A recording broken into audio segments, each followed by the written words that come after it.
will win through Tucson. We will win Arizona in 2024. Gracias. Please welcome State Senator Eva Birch.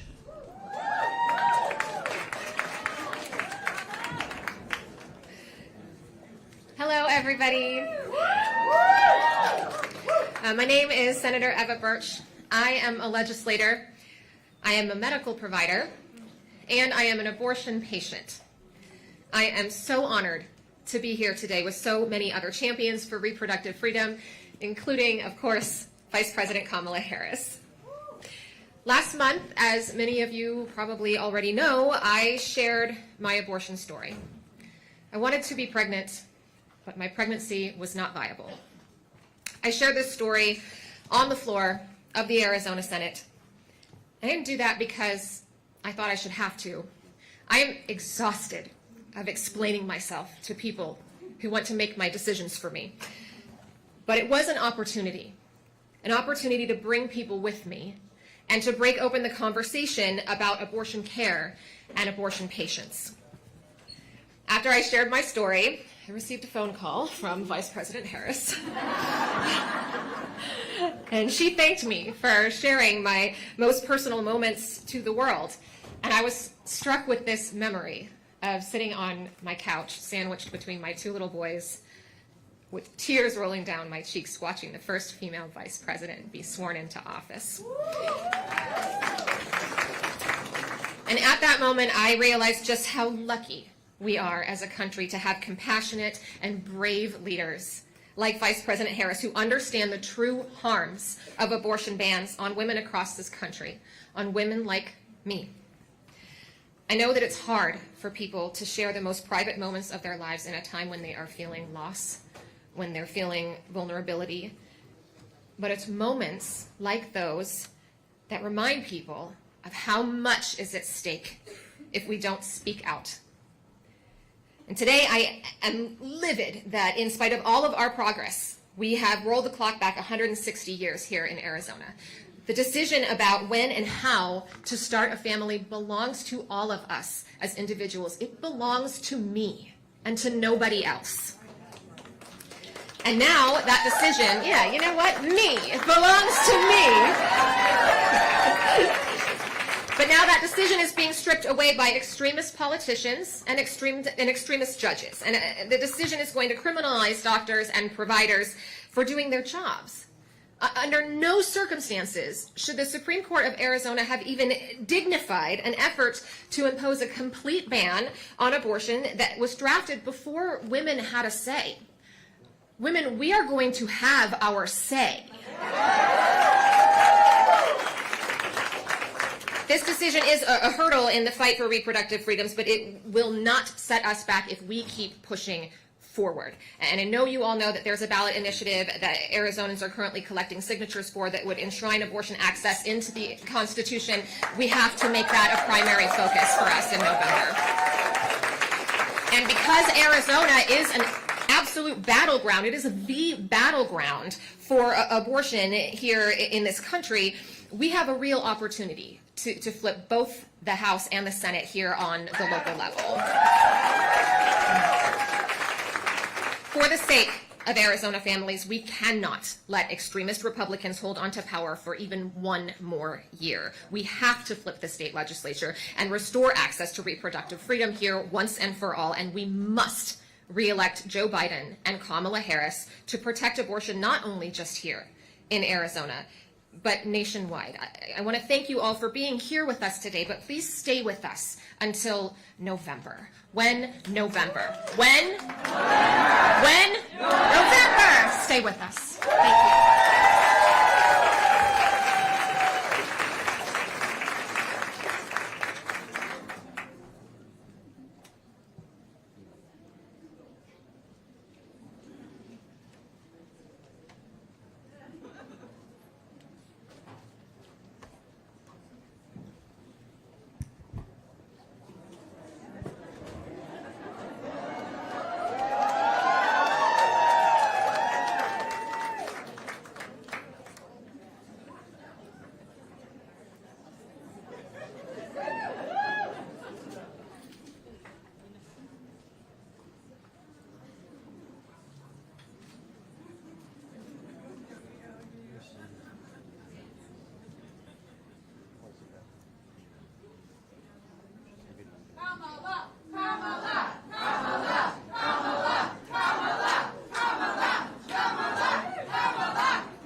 Please welcome reproductive health care advocate Yesenia Gamez.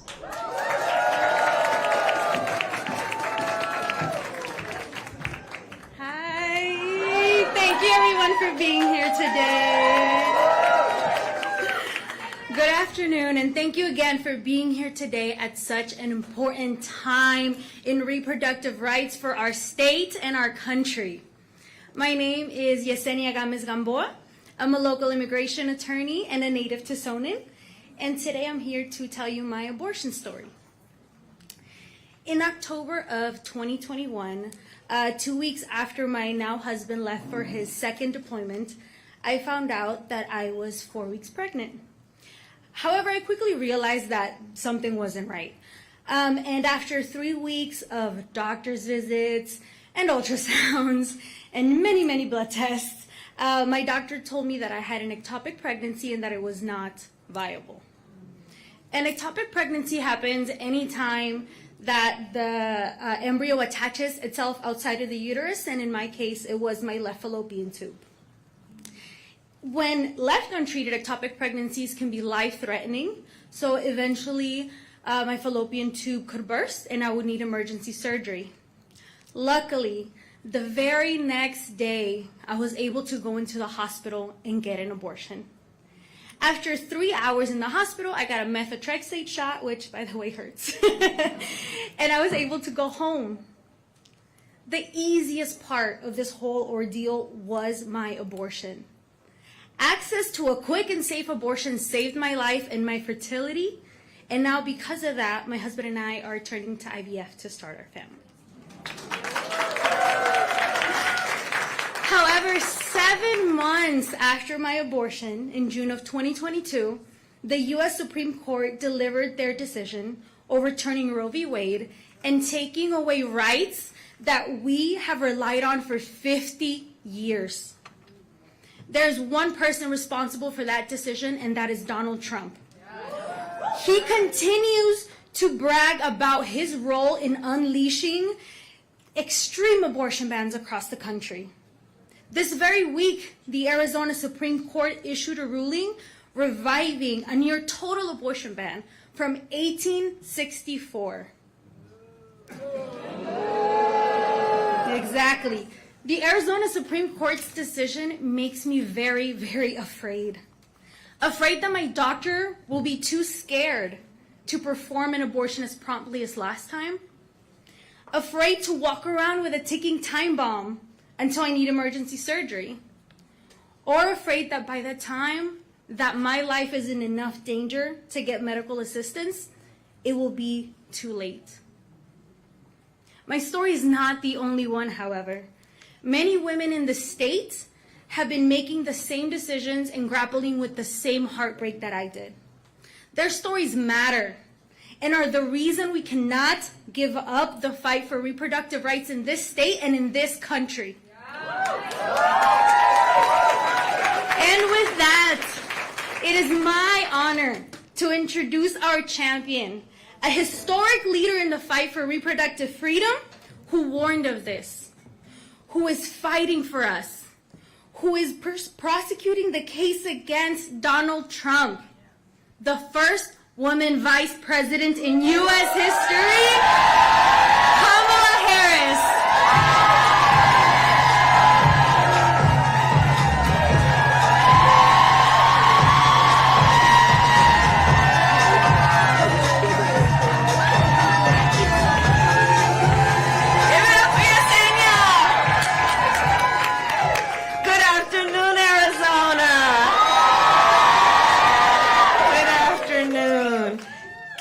Give it up for Yesenia, please. You know, it takes so much courage, and we've seen this from women around the country, to tell what is a private, personal matter. And you do it for the sake of all of the people who must hear and must understand, and to remind so many women that they're not alone. You're a great leader. Thank you, Yesenia. Where is Mayor Romero? There she is. Thank Thank you, thank you, thank you. You're an extraordinary leader. The mayor and her daughter met me on the tarmac as Doug and I got off of Air Force Two. And I want to thank you for the warm welcome and for your courageous leadership as well. It's good to be here. It's good to be back. Thank you. And it is good to be here with the next United States Senator from this state of Arizona, Ruben Gallego. And I have worked with Ruben, and I will tell you, he is a tireless fighter for the people and families of Arizona and an essential partner to President Biden and me. Representative Grijalva wanted to be here today. I know that we are all praying for him. His wife is here, and I said to her, you know, the thing I love about Raul, he is such a fighter, and he's a street fighter. Like, he is a fighter. He is a fighter. And so we know he's going to be okay, and we are thinking of him as he begins his treatment for cancer. I want to thank as well my dear friend and the president of Reproductive Freedom for All, Minnie Timaraju. Where is she? Thank you, Minnie, for your leadership. And a special thank you to all the organizers in Arizona who are collecting signatures to put the right to reproductive freedom on the ballot and in the state constitution. And to the thousands of organizers from across our nation who are joining us virtually today. And I also want to thank the Secretary of State, Adrian Fontes, and all the other leaders of the Arizona State Legislature, including, of course, Senator Eva Bursch, who so bravely shared her story. Thank you for your incredible courage and determination. Arizona. This fight is about freedom. This fight is about freedom. And the freedom that is fundamental to the promise of America. The promise of America is a promise of freedom. In America, freedom is not to be given.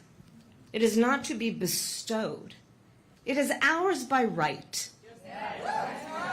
And that includes the freedom to make decisions about one's own body and not have the government telling people what to do.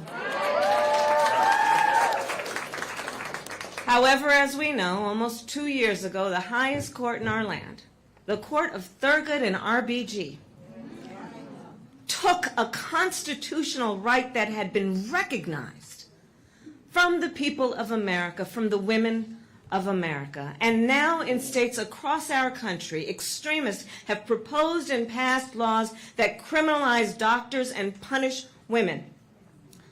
Laws that threaten doctors and nurses with prison time, even for life, simply for providing reproductive care. And then just this week, here in Arizona, they have turned back the clock to the 1800s to take away a woman's most fundamental right, the right to make decisions about her own body. This decision by the Arizona State Supreme Court now means women here, the women here, live under one of the most extreme abortion bans in our nation. No exception for rape or incest, prison time for doctors and nurses, and abortion made illegal before most women even know they're pregnant. The overturning of Roe was, without any question, a seismic event. And this ban here in Arizona is one of the biggest aftershocks yet. And understand, this law was passed in the 1800s before Arizona was even a state, before women could even vote. What has happened here in Arizona is a new inflection point. It has demonstrated once and for all that overturning Roe was just the opening act of a larger strategy to take women's rights and freedoms, part of a full-on attack, state by state, on reproductive freedom. And we all must understand who is to blame. Former President Donald Trump did this. During his campaign in 2016, Donald Trump said women should be punished for seeking an abortion. Don't forget that. He said women should be punished. As President Donald Trump handpicked 3 members of the United States Supreme Court because he intended for them to overturn Roe, and as he intended, they did. And now, because of Donald Trump, more than 20 states in our nation have bans. Now, because of Donald Trump, 1 in 3 women of reproductive age in our country live in a state that has a Trump abortion ban. And let us understand the impact of these Trump abortion bans, the horrific reality that women face every single day now in our country. Because since Roe was overturned, we all know the stories, and I'll tell you, I have met women who were refused care during a miscarriage. I met a woman who went to the emergency room and was turned away repeatedly because the doctors were afraid they might be thrown in jail for helping her. And it was only when she developed sepsis that she received care. I visited a clinic in Minnesota and met with courageous, dedicated medical professionals who see clinics like theirs forced to close, denying women across our country access to essential and life-saving care, breast cancer screenings, contraceptive care, PAPs. Donald Trump is the architect of this healthcare crisis. Yes, he is. And that is not a fact, by the way, that he hides. In fact, he brags about it. Just this week, he said that he is, quote, proudly the person responsible for overturning Roe. Proudly responsible for the pain and suffering of millions of women and families. Proudly responsible that he took your freedoms. And just minutes ago, standing beside Speaker Johnson, Donald Trump just said the collection of state bans is, quote, working the way it is supposed to.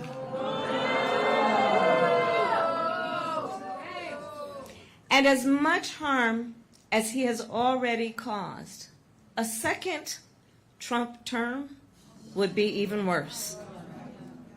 Donald Trump's friends in the United States Congress are trying to pass a national ban. And understand, a national ban would outlaw abortion in every state, even states like New York and California. And now, Trump wants us to believe he will not sign a national ban. Enough with the gaslighting. Enough with the gaslighting. We all know if Donald Trump gets the chance, he will sign a national abortion ban. And how do we know? Just look at his record. Just look at the facts. Y'all know I'm a former prosecutor. Just look at the facts. Congress tried to pass a national abortion ban in 2017. And the then President Trump endorsed it and promised to sign it if it got on his desk. Well, the great Maya Angelou once said, when someone tells you who they are, believe them the first time. Donald Trump has told us who he is. And notice that Team Trump have an additional plan to attack reproductive freedom, a plan that they intend to implement on day one, even without Congress. They want to use another law from the 1800s, it's called the Comstock Act, to ban medication across all 50 states, no matter if it's currently legal or not. So here's what a second Trump term looks like. More bans, more suffering, and less freedom. just like he did in Arizona, he basically wants to take America back to the 1800s. But we are not going to let that happen.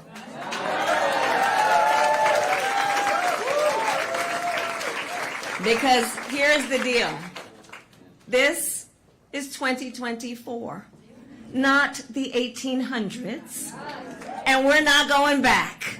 We are not going back.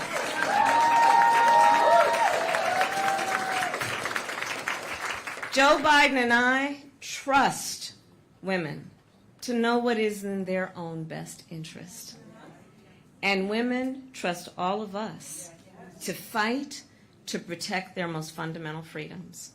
So Arizona, this November, up and down the ballot, reproductive freedom is at stake.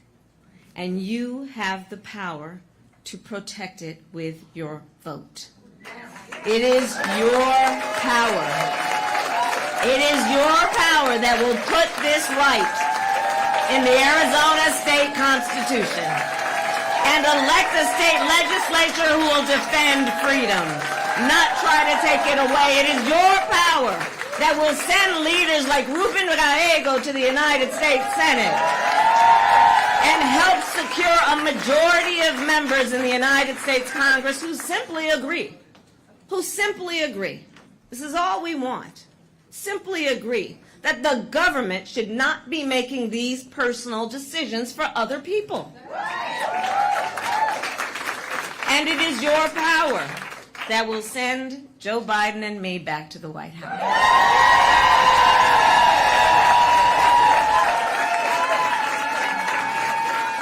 And when Congress passes a law that restores the reproductive freedoms of Roe, Joe Biden will sign it into law. So in conclusion, I say, it is going to take all of us to get there. It's going to take every single one of us. And momentum is on our side. Think about it. Since Roe was overturned, every time reproductive freedom has been on the ballot, the people of America have voted for freedom. Think about it. From Kansas to California to Kentucky, in Michigan, Montana, Vermont, and Ohio, the people of America have voted for freedom. And not just by a little, but often by overwhelming margins, proving also that this is not just a partisan issue, proving that the voice of the people has been heard and will be heard. So today I ask, Arizona, are you ready to make your voices heard? Do we trust women? Do we believe in reproductive freedom? Do we believe in the promise of America? And are we ready to fight for it?